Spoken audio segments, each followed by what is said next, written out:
gan gu ñuy soog a dab Babacar Touré nuyu naa la bu baax dalalaat la ci plateau sur vol. waaw salaamaaleykum wa rahmatullahi taala wa barakatuhu salaamaaleykum waa Sénégal ak doom yi Sénégal ak képp koo xam ne yaa ngi ñu seetaan muy waa Gambie waa Mauritanie ak feneen ñi nga xam ne dégg nañu li ñuy làkk maa ngi lay delloo nuyoo Mariama nuyaale Grand Diop. te it nuyu Sagna mi nga xam ne moom lañu bokkal plateau bi te it nuyu internetu Kéwoulo yi fépp fu ñu mënti nekk si àddina bi. fàtte nga technicien yi tey wala bokkuñ ci. non technicien yi tey bokkuñ ci. très bien yaa ngi ñu dab fekk ñuy wax ci li nga xamante ne moo di discours Macky Sall bi démb oral bi nga xam ne seq na ko ak ñi nga xam ne ñoo daal di ŋànk Nations Unies. naka nga ko jàngatee ñenn ñi nee nañ moom discours bi moom buñ ko xoolee moom jël na raw gàddu gi aisance bi mu ci àndal ak yi ni mel. waaw xam nga le discours d'un soir d'élection ne résumé wul la nga xam ne mooy jaar-jaaru nit ki ak comportement wu nit ki. Macky Sall am na lu baax am na loo xam ne bu ma nee lu baax c'est-à-dire ce qui milite en sa faveur am na loo xam ne nag moo koy gàllankoor ci lu bari. Premier ci gàllankoor yi mooy sortie politique sortie de la vie publique bu Macky Sall kooku ku taxaw mu ni loolu mën nañ ci def trait mën nañ ko bañ a évoquer dafa fekk xamul ni Nations Unies di fonctionner parce que le premier des comment on appelle le premier des critères mooy le respect des droits de l'homme. Or Macky Sall en la matière lajj na ci bu grave depuis 2021 ñu bëri ñu ngi naan la sortie c'est pas la sortie parce que la sortie c'est 2024 ou 2023-2024 mais ça c'est juste après installé au deuxième mandat même pire ailleurs dañ koy fàtte Macky Sall bi dugal Karim Wade en prison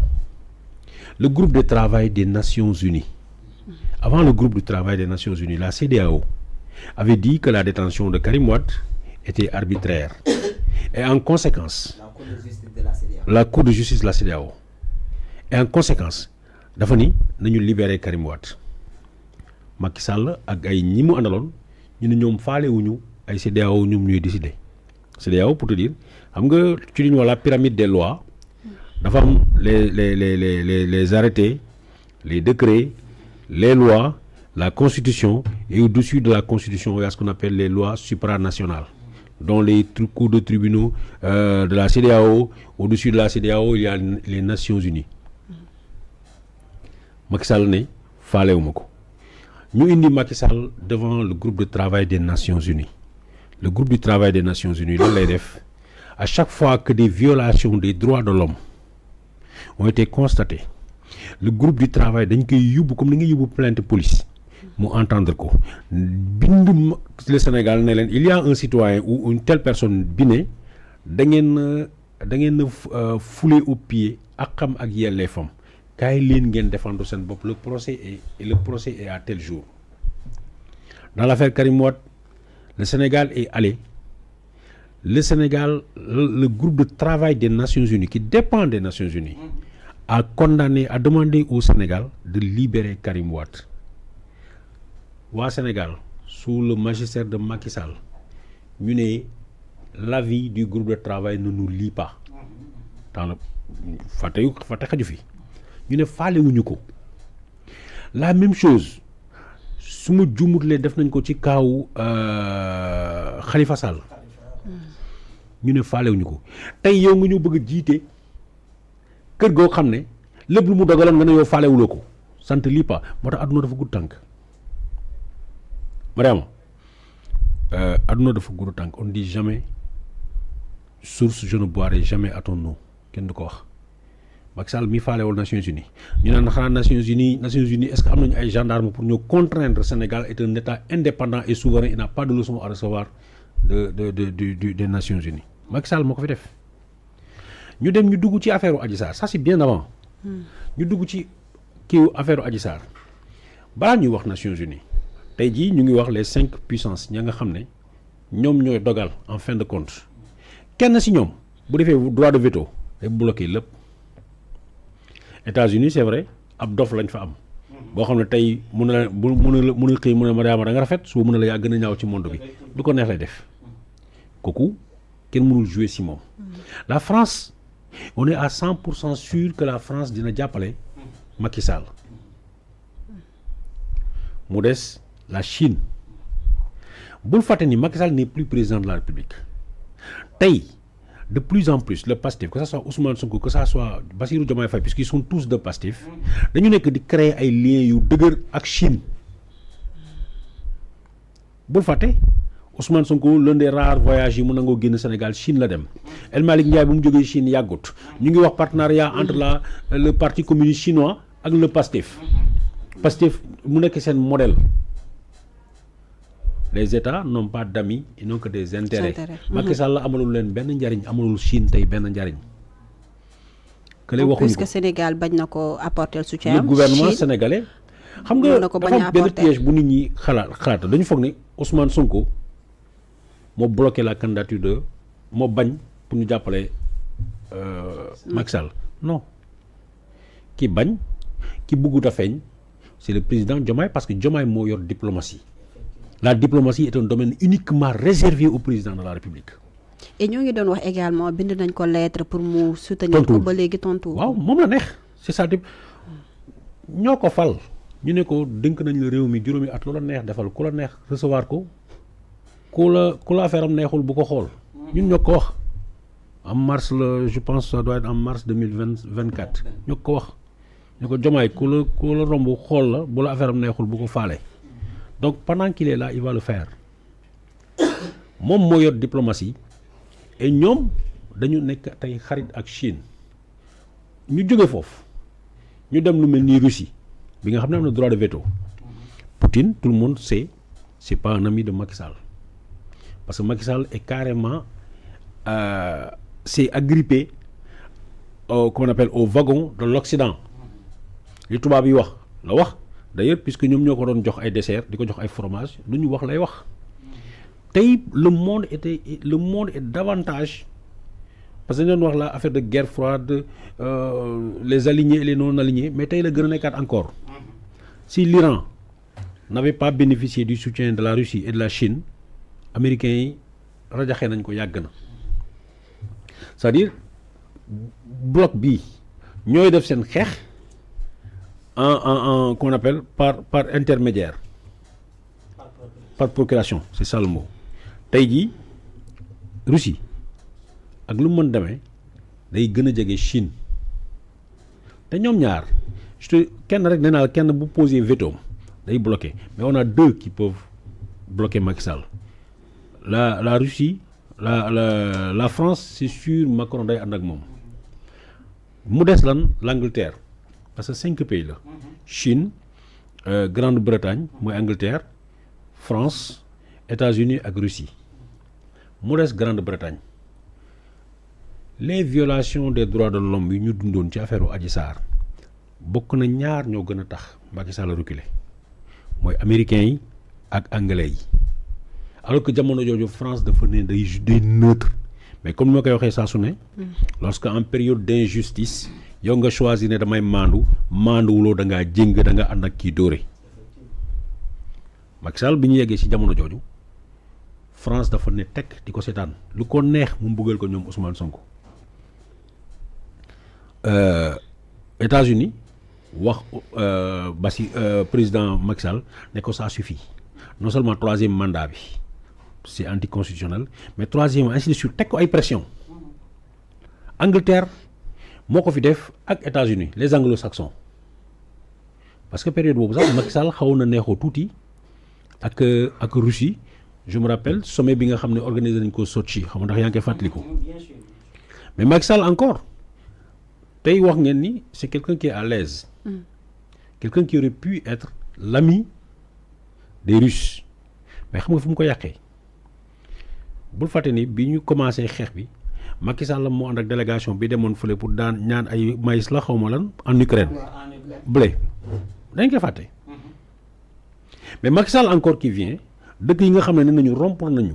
toute relation ak France je pense au Mali je pense au Burkina je pense au Niger ne ñoom dañuy lëkkaloo ak Russie Macky Sall à la tête de la CEDEAO c'est lui qui avait menacé c'est lui d'abord qui avait embargo tous ces pays-là mais c'est eux qui avaient menacé de marcher sur ces pays-là, des protégés de la Russie. Aujourd'hui, tu viens demander à cette même Russie que moom bàyyi la nga nekk le président le secrétaire général des Nations Unies. Je pense humblement, quelle que soit la beauté du discours, ce qui va compter c'est lan yow yaay kan lan mooy sa background,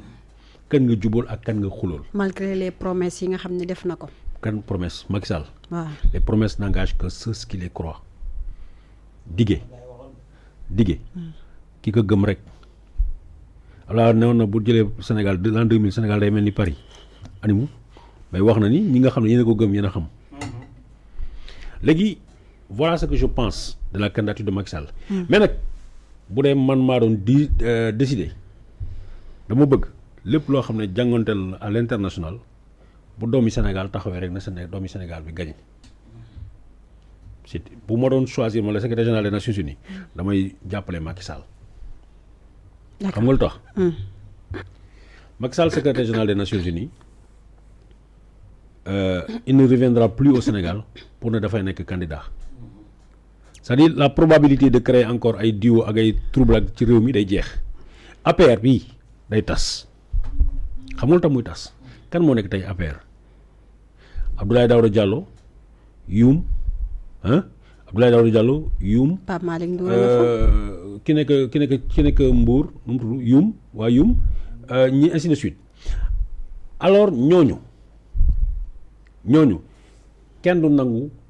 wax ni kii moo lay jiite dafay tas.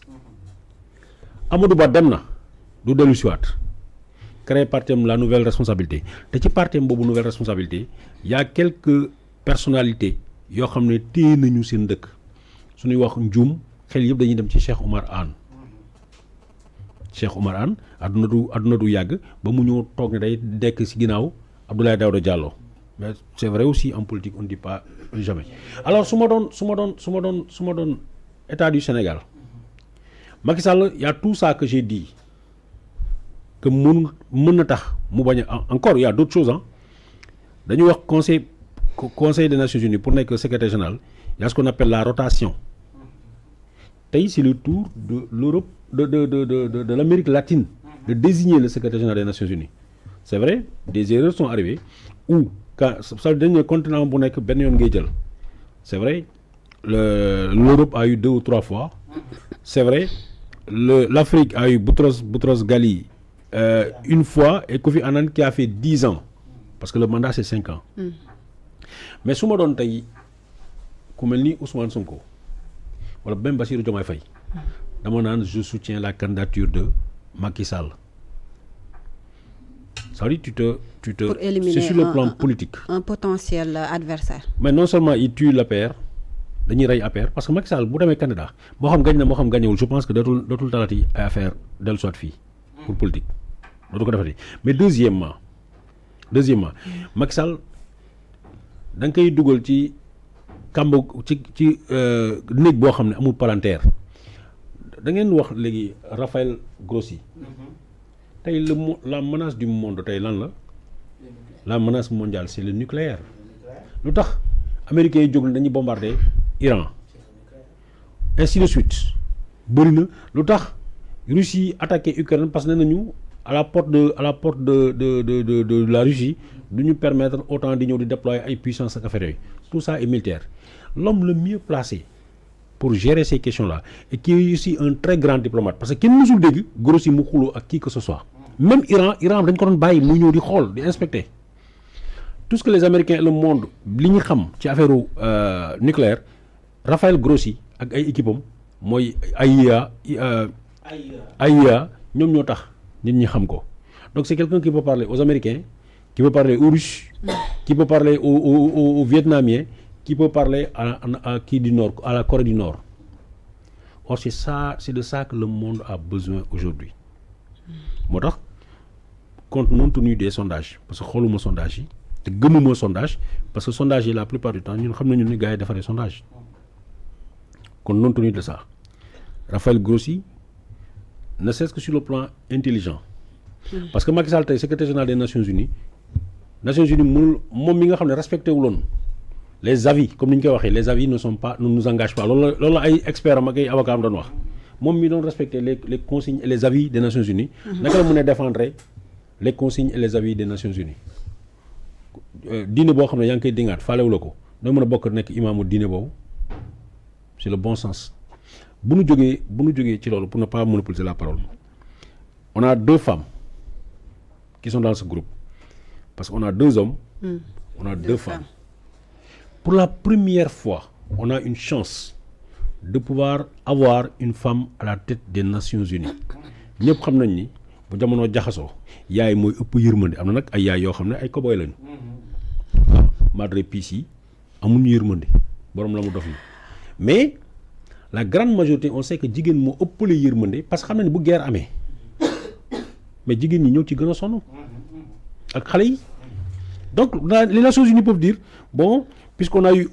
une brute c'est-à-dire un homme boo xam ne amul savoir vivre bërëb mel ni éléphant dans un salon de porcelaine mooy Donald Trump am ngandi dof léegi nañu changer le monde a besoin d'avoir une touche féminine. daf mel ni pour anticiper ci question boobu moo tax Macky ne bu faloo première adjointe am jigéen lay nekk di mettre en valeur jigéen. mën nañu ñëw et cetera xanaa Aïssata Tall lay nekk kon. non venu du nord. Ah d'accord ok léegi Aïssata Tall tamit le nord la jóge Podor nord la léegi Mariama dans ce cadre là on a une femme encore les 2 candidates ne viennent pas du nord elles sont du sud Amérique latine beneen femme bi Bachelet Chili kenn ki Costa Rica Bachelet elle a déjà été présidente de la République Bachelet elle connaît le système des Nations Unies droits de l'homme